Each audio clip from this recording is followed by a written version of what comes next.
তো আমরা এখন আরেকটি স্টেটমেন্ট শিখব, কন্টিনিউ স্টেটমেন্ট। তো কন্টিনিউ স্টেটমেন্টের জন্য আমরা এই প্রোগ্রামটাকেই সেভ এস ব্যবহার করে কন্টিনিউ স্টেটমেন্ট নামে সেভ করে নিই।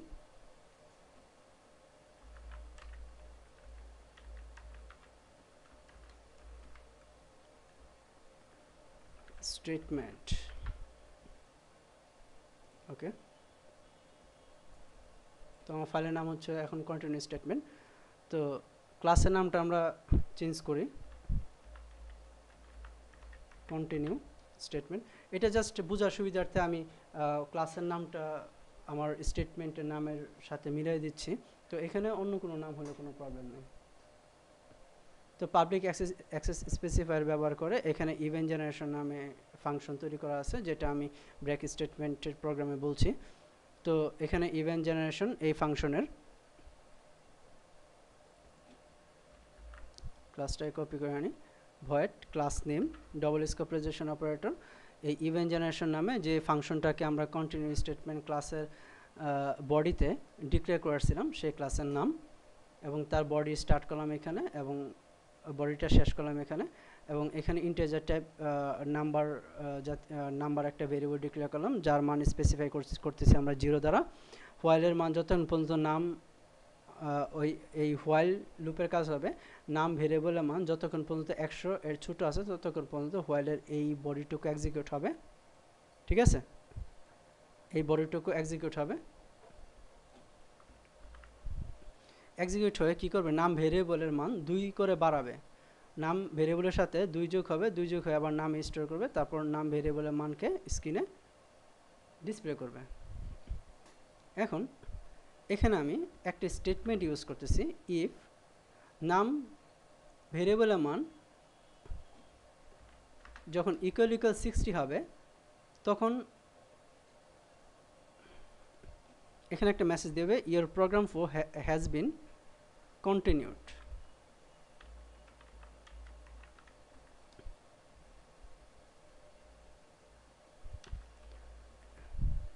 এই মেসেজটা জাস্ট আমি ব্যবহার করতেছি তোমাদের বোঝার সুবিধার্থে, বাই কন্টিনিউ স্টেটমেন্ট, এবং এখানে আমরা ব্রেকের পরে কন্টিনিউ লিখব। ঠিক আছে, অর্থাৎ যখন নাম ভেরিয়েবলের মান 60 এর সমান হবে তখন ইফের এই বডিটুকু এক্সিকিউট হবে এবং এখানে এই মেসেজটা ডিসপ্লে করবে যে your program flow has been continued by continue statement. তারপর এই স্টেটমেন্টটাকে পাবে, কন্টিনিউ স্টেটমেন্টটাকে, এবং এই কন্টিনিউ স্টেটমেন্টটাকে যখন পাবে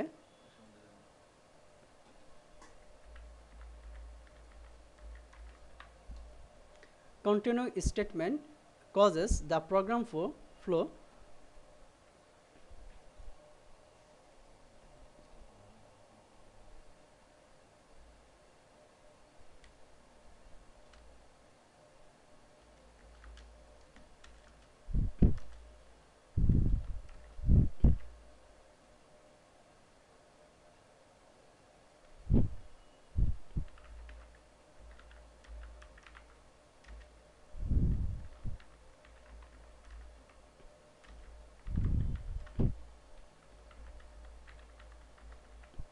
the continue statement returns the control to the beginning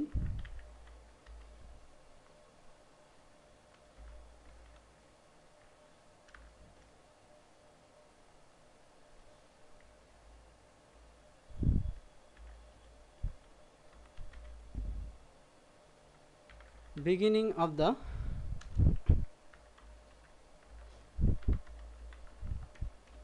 while loop। অর্থাৎ যখন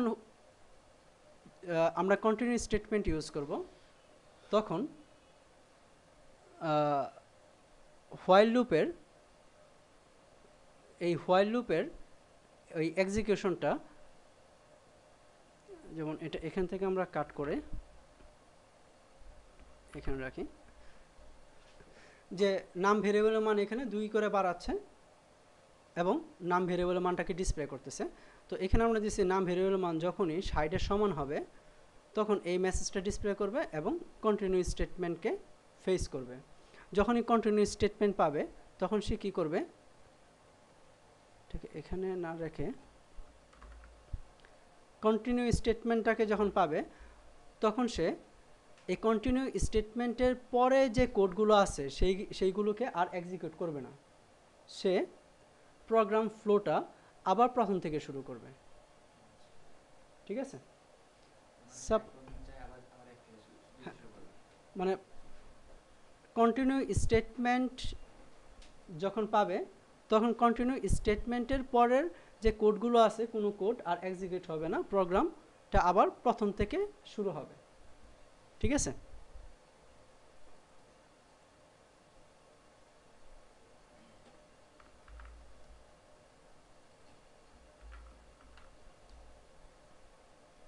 তো আমরা প্র্যাকটিক্যালি দেখি তাহলে বেটার হবে।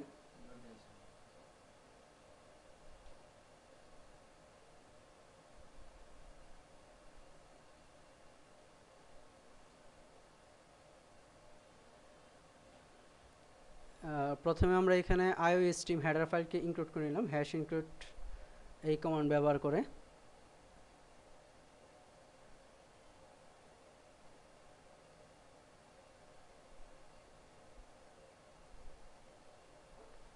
তিনটে এরর আছে আমাদের দেখা যাচ্ছে এখানে, statement, break statement in function.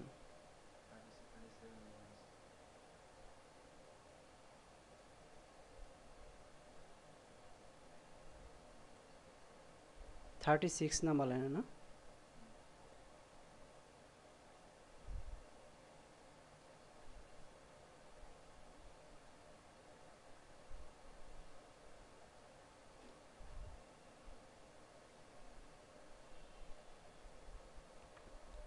তো এখানে প্রবলেম যেটা ছিল যে আমাদের প্রোগ্রামটা এখানে সেভ এস করে নিয়েছিলাম, তো সেভ এস করে নেওয়ার পর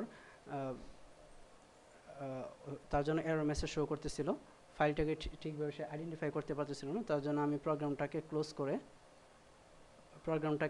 করে সবগুলো প্রোগ্রামকে ক্লোজ করে ফাইল ওপেন থেকে আবার কন্টিনিউ স্টেটমেন্ট নামে যে আমার ফাইলটা আছে সেই ফাইলটা সিলেক্ট করে ওকে। তো এই হচ্ছে আমার কন্টিনিউ স্টেটমেন্ট .cpp নামে ফাইলটা। তো এই ফাইলটাকে আমরা এক্সিকিউট করলাম।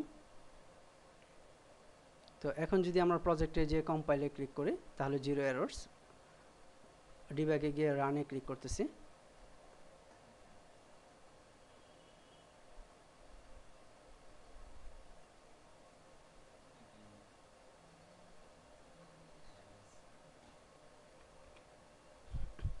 আমাদের সেভ করার পর এখানে প্রথমে আমরা কন্টিনিউ স্টেটমেন্টটা লিখলাম, তারপর আমাদের নাম্বার ভেরিয়েবলের মান 2 করে বাড়বে এবং নাম ভেরিয়েবলের মানটা স্ক্রিনে শো করবে কাউট অবজেক্ট। এই প্রোগ্রামটাকে আমরা কম্পাইল করি, কম্পাইল করার পর আমরা ডিবাগ থেকে রানে যখন ক্লিক করতেছি তখন দেখতেছি your program has been continued by continue statement, এই মেসেজটাই শুধু ইনফিনিটিভলি শো করতেছে। ঠিক আছে, তো এর কারণ হচ্ছে আমরা ক্লোজ করে দিই যে আমার এখানে একটা ইনফিনিটিভ লুপ হয়ে গেছে। তার কারণ হচ্ছে আমরা প্রোগ্রামটাকে যখন ক্লোজ করতে যাব তখন একটু প্রবলেম করবে। যখন ক্লোজ হলো এখানে দেখাচ্ছে আমাদের নাম ভেরিয়েবলের মান 0 থেকে শুরু হবে এবং 2 করে বাড়াবে, অর্থাৎ জোড় সংখ্যাগুলো দেখাবে, শো করবে স্ক্রিনে নাম ভেরিয়েবলের মানগুলো, এবং 2 করে বাড়তে বাড়তে যখন নাম ভেরিয়েবলের মানটা 60-এর সমান হবে তখন সে কন্টিনিউ করবে। কন্টিনিউ মানে কি? কন্টিনিউ, আর আমরা জানি যে কন্টিনিউ স্টেটমেন্টকে যখন প্রোগ্রাম পাবে তখন কন্টিনিউ স্টেটমেন্টের পরে যে কোডগুলো আছে সেই কোডগুলো আর এক্সিকিউট হবে না, না হয়ে কি হবে, প্রোগ্রামটা আবার প্রথম থেকে তার কার্যক্রম শুরু করবে, আবার এখান থেকে কার্যক্রম শুরু করবে। তাহলে এখানে নাম ভেরিয়েবলের মান যখন 60, তখন নাম ভেরিয়েবলের মান 60, তখন এই মেসেজটা শো করতেছে, শো করে কন্টিনিউ করতেছে।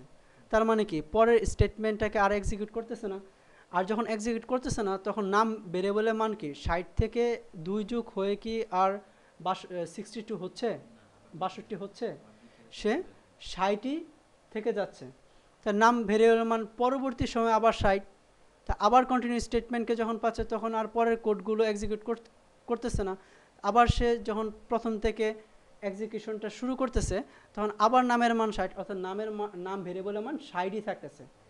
তার কারণ হচ্ছে কন্টিনিউ স্টেটমেন্টের পর আমরা ইনক্রিমেন্টের কোডটা লিখছি, যেহেতু ইনক্রিমেন্ট হচ্ছে না তাহলে কি নাম ভেরিয়েবলের মানটা 60ই থাকতেছে, তার জন্য আমাদের ইনফিনিটিভ লুপ হয়ে গেছে। তার জন্য আমরা এটাকে কি করব, ইফের যে ওই এক্সিকিউট কন্টিনিউ স্টেটমেন্টের যে কোডটা সেটা আমরা নিচে রাখলাম এবং ইনক্রিমেন্ট এই অপশনটাকে উপরে রাখলাম, ঠিক আছে। অর্থাৎ নাম ভেরিয়েবলের মান যখন 60 হবে তখন your program flow has been continued by continue statement, এই মেসেজটা শেষ করার মেসেজটা ডিসপ্লে করবে এবং কন্টিনিউ স্টেটমেন্টে রান করবে। এবং যখন কন্টিনিউ স্টেটমেন্টে রান করবে, এই সি আউটটাকে আমরা পড়ে দেই তাহলে বুঝতে পারবো।